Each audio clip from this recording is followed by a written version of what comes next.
sempat dikejar-kejar Belanda. Karena waktu itu di sini ada pernah terjadi namanya Geger Kalibata. Peristiwa Geger Kalibata.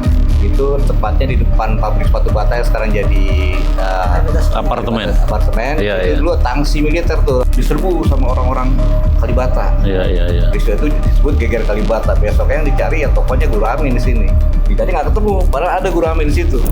Jadi kan itu satu angkatan dengan Syekh Hadratus Syekh, gitu kan.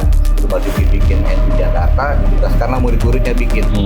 Di Kalibata ini Guru Amin yang pegang. Nah, setelah itu Guru Amin aktif tuh deh, aktif di NU sampai terakhir-akhirnya pun hayatnya dia masih dekat dengan orang-orang NU, di antaranya Pak Idam Khalid.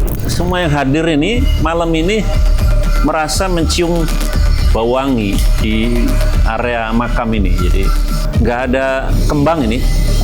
Kan biasanya makam ini banyak kembang segar, ini nggak ada. Tapi ini wangi nih. Ya Rasulullah,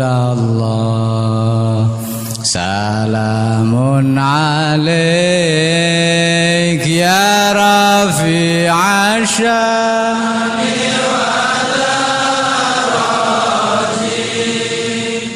عطفة يا جيرة العالم يا أهيل الجود والكرم.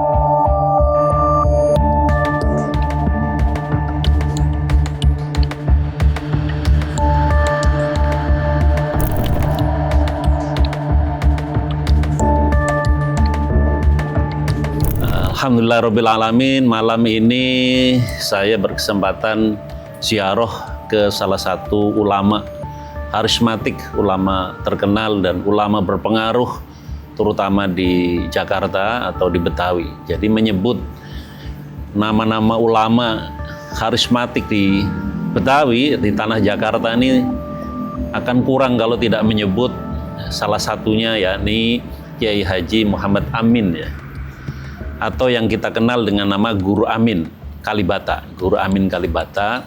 Dan Guru Amin ini memiliki keunikan atau banyak sekali kelebihan yang semestinya masyarakat itu tahu. Karena Guru Amin ini tidak sekedar ulama. Beliau ulama sudah pasti, ilmunya sangat tinggi di bidang keagamaan, sangat alim. Tapi beliau juga dikenal sebagai teknokrat karena beliau juga adalah priayi atau pegawai agama ya, Kementerian Agama lah kalau boleh dikatakan sekarang ini. Beliau selain itu juga pejuang. Dalam sejarahnya pejuang melawan penjajah Belanda dengan caranya. Dan saya tahu juga dari banyak cerita, beliau juga adalah wiraswastawan atau pengusaha, orang kaya lah di Jakarta ini. Makanya keturunan-keturunannya juga masih kaya-kaya sampai sekarang ini.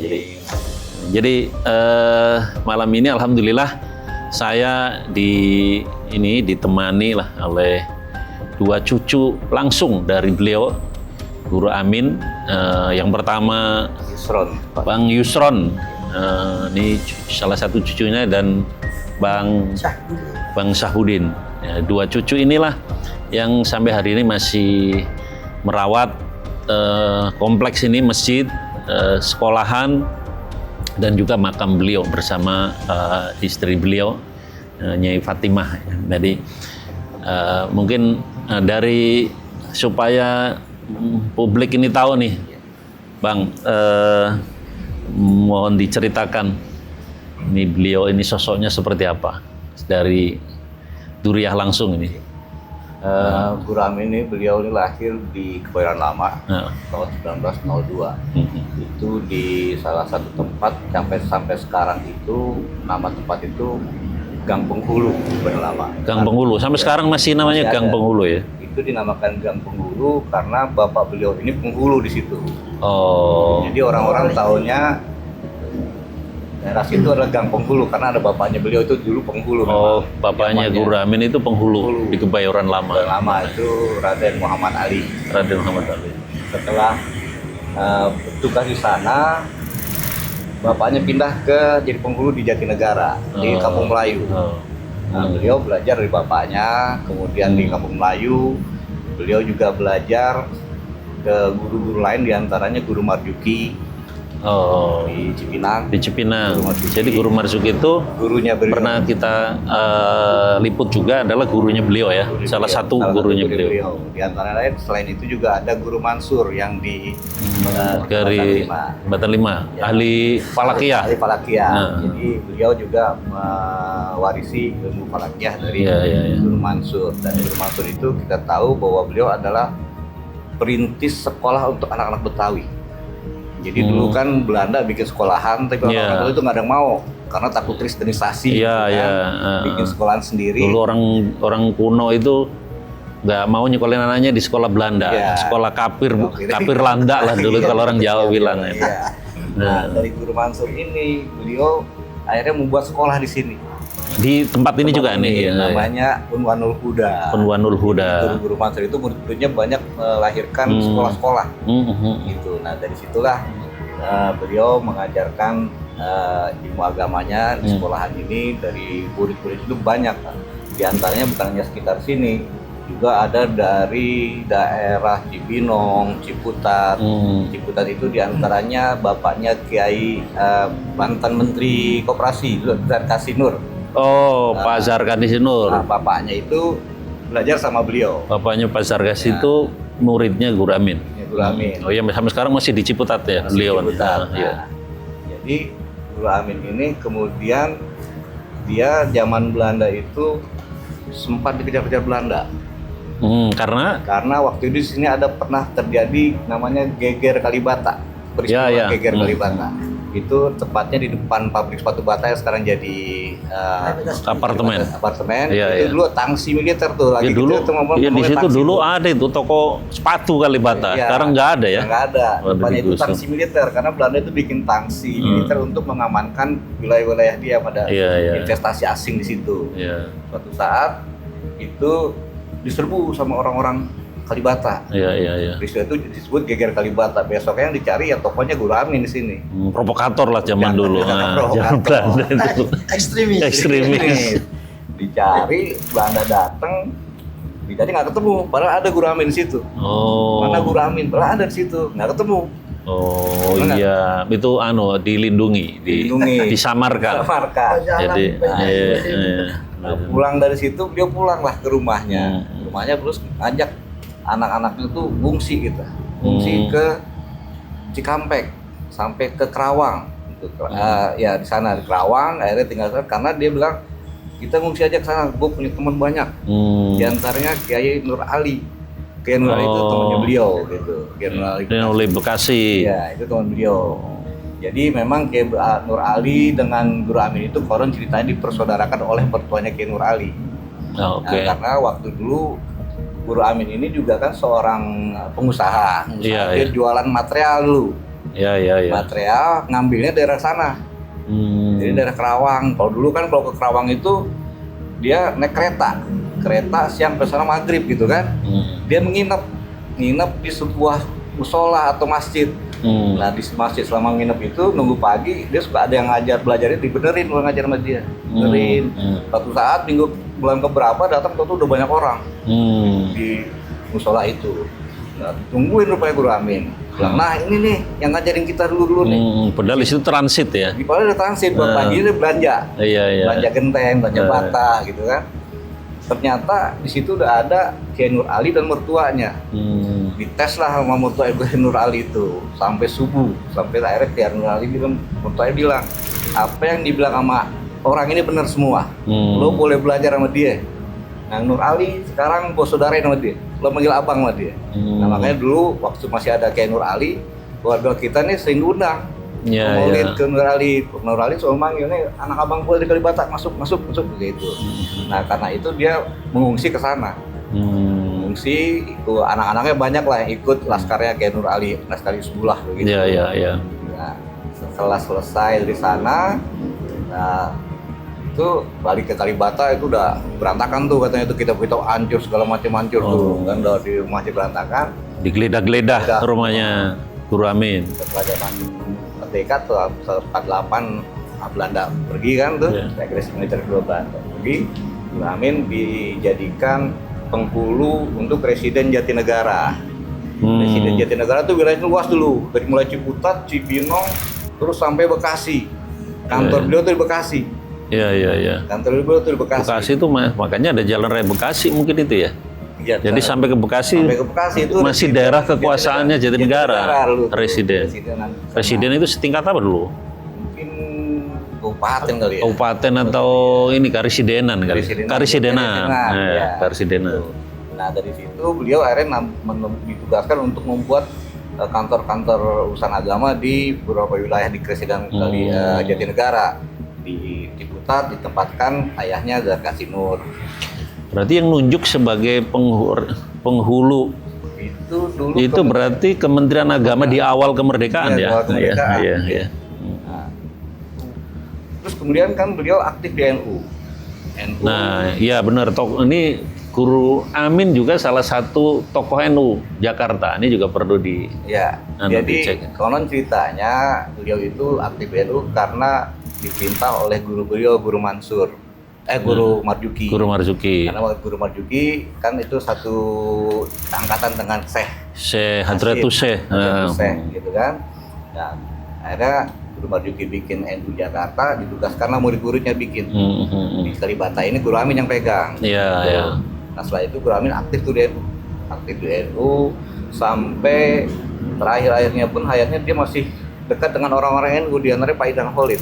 Iya. Pak Idham Holik itu memang sering datang kemari, sering. Jadi banyaklah beliaulah yang menyuruh Guru Amin untuk tempatin anaknya di sana. Termasuk bapak saya itu dulu Pak Idham Holik yang nyuruh Midah jadi kepala pengadilan agama di Tanjung Pinang. Karena dulu Tanjung Pinang belum ada orang katanya. Pak Idham Holik dia bilang, Guru, tuh Saripudin aja tuh suruh Tanjung Pinang. Berangkatlah sana gitu. Jadi memang sangat dekat dengan Pak Idham Holik tuh, Pak Guru Amin itu. Jadi di NU saya juga pernah dengar beliau pernah ikut tuh yang namanya musyawarah di Bandung, nggak tahu tahun berapa itu. Muktamar Bandung. Muktamar Bandung itu. Cuma saya pernah lagi di LTN, saya coba cari-cari arsip itu ada nggak ada ternyata. Belum ada. Nggak ada itu ternyata gitu. Jadi dia aktif di NU. Nah beliau ini kemudian ketika Mas Sumi NU pecah, kan pecah tuh NU bikin partai sendiri. Mas Sumi pecah sendiri. Dia nggak kemana-mana karena dia bilang itu sebelahan teman gue, NU Mas Sumi teman gue. Jadi Pak Nasir itu sering ke rumah tuh suka ngobrol. Sementara dari NU ya Pak Idham Holik, jadi dua-duanya ditemani sama beliau gitu. Sampai akhir hayatnya beliau ngurus ini aja sekolah aja sih, Nurul Huda sebetulnya. Jadi pernah partai NU ya? Iya. Tapi pernah jadi anggota DPR? Nggak pernah kayaknya, karena beliau memang agak menjaga jarak soal gitu. Iya. Dia lebih suka ke masyarakatan aja gitu. Iya. Nah, yang mungkin perlu diceritakan adalah bagaimana sepeninggalan beliau. Kan pasti siapa yang melanjutkan di bidang pendidikan, di NU, di pemerintahan gitu. Kalau hampir semua anak-anak beliau tuh di NU, hampir semua, termasuk salah satunya itu Hasbullah Amin. Ya. Dia pernah jadi ketua GP Ansor ya. Ketua GP Ansor pernah. Amin. Kemudian bapak saya juga dulu setelah Pak Idham Holik pindahin dari Tanjung Pinang. Jadi kalau bapaknya abang siapa? Pak Sarifudin. Pak Sarifudin. Nomor 3 dia tuh. Nomor 3 ya. Pindahin sama Pak Idham Holik. Pak Idham Holik yang pindahin juga. Pindah ke Bandung di Kanwil Departemen Agama Bandung. Iya. Kemudian terpilih jadi anggota BPH. BPH itu dulu wakil gubernur sana Jawa Barat. Nah waktu muktamar di Bandung tahun 60 berapa itu, Pak ayah saya itu jadi tuan rumah buat muktamar itu. Gitu. Jadi hampir semuanya rata-rata di NU. Kalau pendidikan yang meneruskan ya bapaknya beliau nih, Pak Jairi Amin di sini sekolah ini. Beliau lah yang meneruskan hingga sekarang pun masih dipegang oleh anaknya Pak Jairi Amin, abangnya beliau ini. Jadi putra putri Kiai Guru Amin itu ada berapa? Yang sampai berkeluarga itu 12, sebetulnya ada 16 kalau nggak salah, 16 sampai 19 saya lupa. 18. Jadi putranya 16, tapi yang sampai itu berkeluarga 12. Jadi 6 itu meninggal sebelum berkeluarga. Jadi 12 itu yang berkeluarga. Jadi cucu-cucu lah yang sekarang sedang yang masih ada yang merawat, meneruskan, dan karena tokoh NU ya semuanya menjadi NU pada akhirnya gitu. Jadi teman-teman semua, salah satu tugas kita di anak-anak muda atau yang sekarang masih mewarisi semangat para orang-orang tua kita dulu ya, itu penting untuk dicontoh ya, betapa seorang tokoh yang bernama Guru Amin tidak hanya bergelut dalam satu bidang, tetapi berkiprah di banyak bidang, dan bidang-bidang itu penting dan semuanya punya kemanfaatan buat masyarakat umum. Pertama tadi beliau adalah guru tokoh agama, sangat alim, belajar banyak guru. Tadi disebut antara lain Guru Marzuki, Guru Mansur, Guru Ali Bekasi, ya secara ya kan, ketika sambil belanja material di daerah Bekasi, Kerawang di sana. Dan selain alim juga beliau adalah seorang yang birokrat, karena pasca kemerdekaan, di awal kemerdekaan beliau diberi tugas menjadi penghulu di Residen Jatinegara. Jadi nggak hanya meliputi daerah Jatinegara sekarang, tapi meliputi daerah Jakarta Selatan, Timur, Bekasi. Jadi selain birokrat, beliau juga adalah pernah dengan masyarakat Kalibata ini mengkoordinir perlawanan terhadap penjajah Belanda sebelum kemerdekaan. Jadi makanya nama beliau diabadikan ini menjadi jalan ya, Jalan Guru Amin. Tapi beliau sudah jadi pahlawan nasional. Hanya penghargaan ya, waktu veteran perang. Ya, waktu beliau meninggal, itu wakil gubernur Pak Sapi mengusulkan beliau ditaruh di menteri veteran zaman dulu Pak Sambas kalau nggak salah itu mengusulkan beliau untuk dimakamkan di Taman Pahlawan. Tapi beberapa muridnya beliau menolak karena beliau ini guru. Nanti kalau murid-muridnya mau ziarah ke makam pahlawan bingung katanya, banyak aturan birokrasinya. Jadi simpulkanlah makamkan di sini. Jadi karena pernah punya kiprah dalam perlawanan terhadap Belanda, jadi pemerintah DKI Jakarta pernah mengusulkan untuk beliau dimakamkan di Taman Makam Pahlawan Kalibata. Tapi karena banyak pertimbangan terutama dari murid-muridnya, kalau dimakamkan di Taman Kalibata itu nanti nggak accessible. Jadi kalau yang mau ziarah agak rumit. Makanya alhamdulillah dimakamkan di sini, dan kita yang saat ini bisa ziarah dan mengunjungi makam beliau. Nah, selain punya kiprah di perjuangan politik dalam arti melawan Belanda penjajah, beliau juga aktif di organisasi Nahdlatul Ulama, terutama di DKI. Tadi diceritakan beliau mendapat arahan atau perintah dari salah satu gurunya, Guru Marzuki, karena Guru Marzuki lah yang mendapatkan amanah dari pendiri NU, Hadratus Syekh Hasyim Asy'ari, untuk mendirikan NU di Jakarta. Ya, jadi salah satu yang diberi tugas lah untuk membentuk NU di Jakarta ini adalah Guru Amin.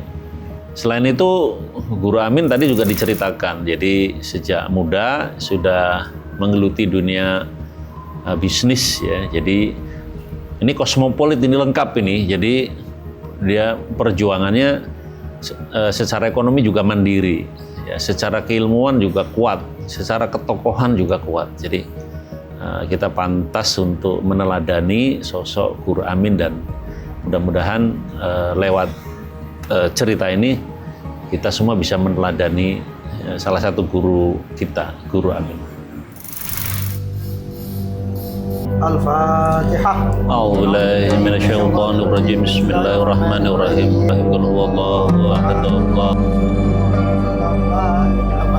Amin ya Allah. Amin ya Allah. Amin. Amin ya Allah. A'udzubillahi minasyaitonir rajim. Bismillahirrahmanirrahim. Alhamdulillahi rabbil alamin arrahmanir rahim maliki yaumiddin. Iyyaka wa iyyaka nasta'in ihdinas mustaqim.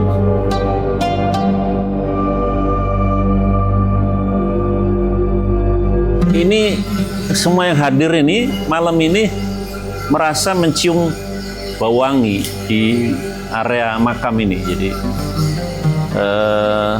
mungkin inilah salah satu pertanda orang-orang soleh ya, orang-orang alim ini makamnya itu